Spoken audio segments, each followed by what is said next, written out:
Welcome to the Inside the Sherman Playhouse. My name is Robin Fromm. I'm president of the Sherman Playhouse, and we have Catherine Almquist in the house.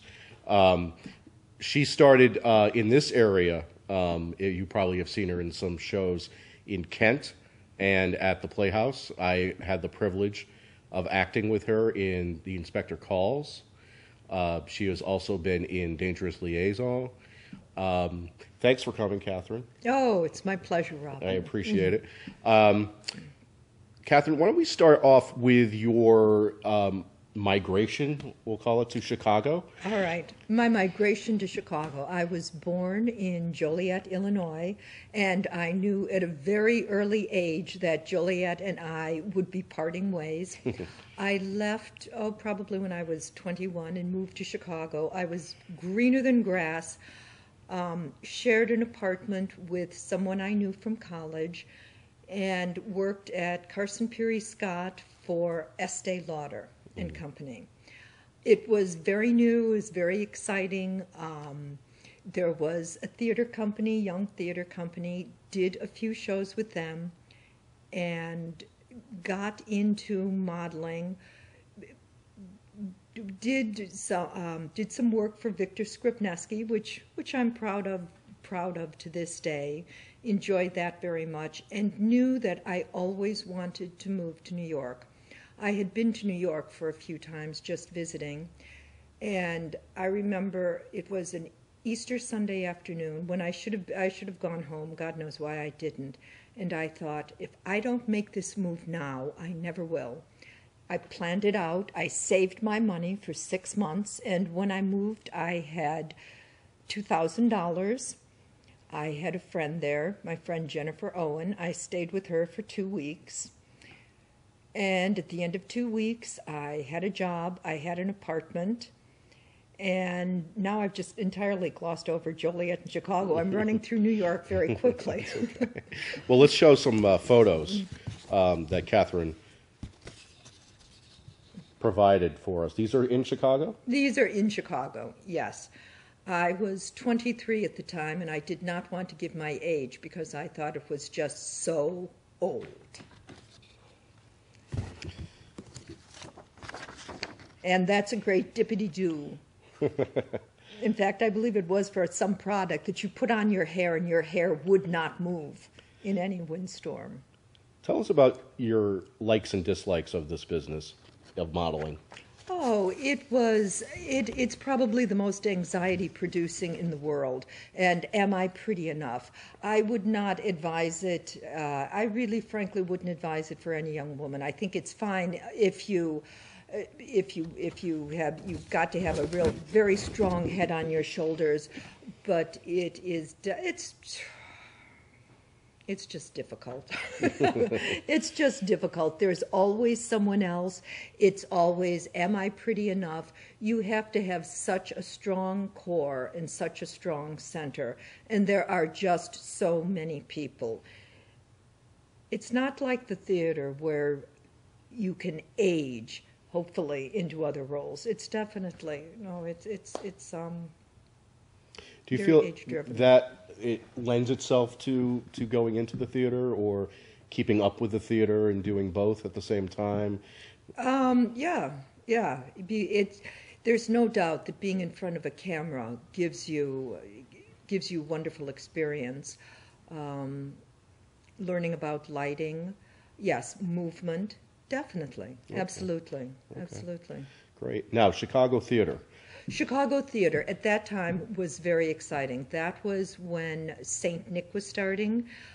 Bill Macy was there. David Mamet was there. I remember seeing the premiere of American Buffalo, the Water Engine. It was a thrilling time to be around. A lot was happening. I remember it's Atlantic Theater now in Chicago, but or in New York, the Atlantic Theater Company, and that's David Mamet and Bill Macy. And there is it St. Nick that is still in Chicago now, that started in a church basement. I remember the shag rugs, and many of these people are still working there. Yeah, the theater scene in Chicago is very exciting, vibrant, wonderful. I was back probably a year ago, and the little storefronts are gone, which in a way is sad too. Right. So the theater that you did there was a group? It was a group, and I knew you'd ask me this, Robin, and of course I can't remember the name of the group. I do remember we did Oedipus Rex, and I was Jocasta, and this was at the age of, 22 or 23, totally unfit for it. But I enjoyed it very much, and I remember doing some experimental work. The name of the playwright escapes me, but we would put these shows on at midnight, which now to me is completely unfathomable. I mean, I am so long in bed at midnight, but it was a lot of fun. Oh, good. Any theater in New York? No. When I moved to New York, I moved and I worked in the fashion business. I worked for Norma Kamali, which anyone in fashion would remember. Norma Kamali made the sweats famous, and our first season, which was the resort season, which by nature is very small, it was projected that we'd do 200,000, and we did 2 million. I still to this day remember the style number of the rah-rah skirt, 80011. I worked for Norma Kamali. I worked for Basco. I worked for Escada at its height, and Escada was the German company, very well-made clothes, which copied other designers, but this was the era of big, big shoulders, big, big hair. Everything matched, including your shoes, including your hose. I should have brought some pictures from that era. That was fun. Right. And where did you start in this area? In Kent. I had moved. I had moved from New York. My husband David and I moved up here full time, and I was working at the Marvelwood School. Sarah Bouchard, whom I worked with, was involved in theater in Kent Community Players, and said, "Well, why don't you come and try out for a show?" And it was the dining room. I did it. I loved it. Jane Farnell directed some shows there. We did The Man Who Came to Dinner, Les Liaisons Dangereuses together. It was a throwback in some ways to the Chicago days. It was a community center. This was not a venue for theater. We had the folding seats. It was basically a barn. But I think back at the shows we did, and it was wonderful. I did 10 shows there, and it came to a point where Kent Community Players was vying with Weight Watchers and was vying with Girl Scout parties for occupation of the space. And at that time, we knew that Sherman was such a wonderful venue, and we approached Betsy. It was David, my husband, and Jane Farnell went to a meeting, and Betsy was there, and they brought up Betsy is our treasurer. Yes, Betsy, Scholes, who is the backbone of Sherman, brought up the idea of Kent merging with Sherman. I was thrilled that happened, and we took, at that time in Kent, we were doing The Cripple of Inishmaan. Jocelyn Beard directed it, and we brought it here. We brought it here for a weekend. We had also brought Les Liaisons for a weekend here. And we went and merged seamlessly. We just picked up our lighting from Kent, put it in a van, and on a Sunday brought up the costumes, brought up the lighting. The first show that we did here was, with Kent and Sherman combined, was Steel Magnolias. Okay. Yes. All right. And I'm going to bring this up to the present. Okay. Where we marveled at your performance in Marlena at TheaterWorks as a reading, and we wanted to bring it here as a full-fledged production, which will be 2 weekends. Yes. A 5th show that we are adding. What drew you to that part? I've always loved Marlene Dietrich.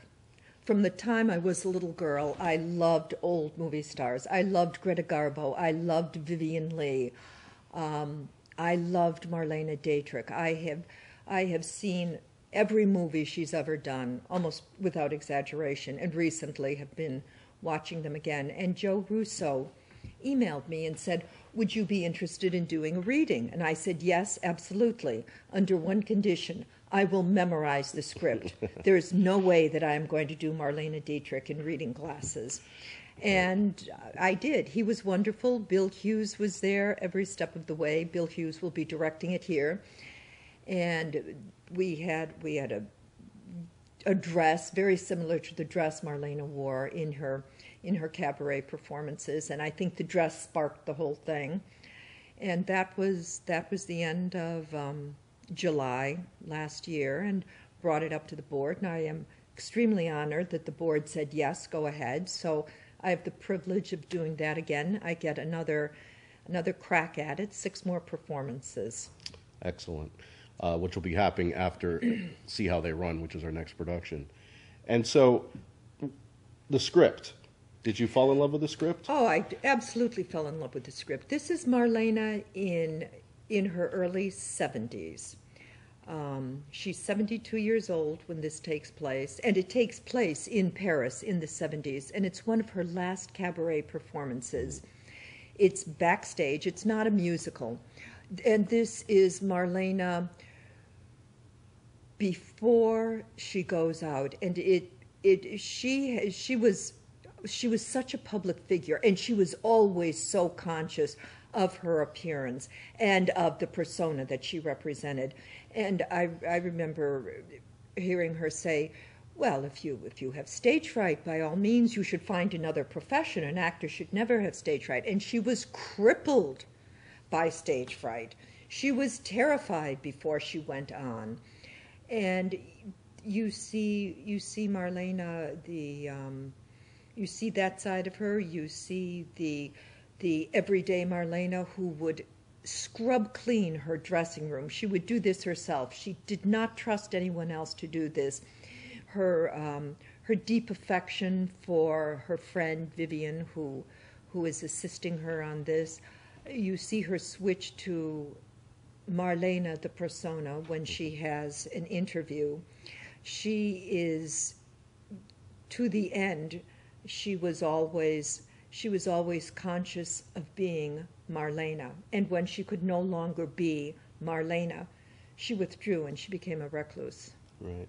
What I really enjoyed about your performance is the sense of humor that she had. I think the script really... She had a wonderful sense of humor, and she had a wonderful sense of humor. She was very, very practical, and she could definitely turn on the charm. She knew when to turn it on and exactly how much, and she was very aware. I would just call her very conscious of herself at all time. And what I really admire about her, she did do everything herself. There's a line where she says, I do everything.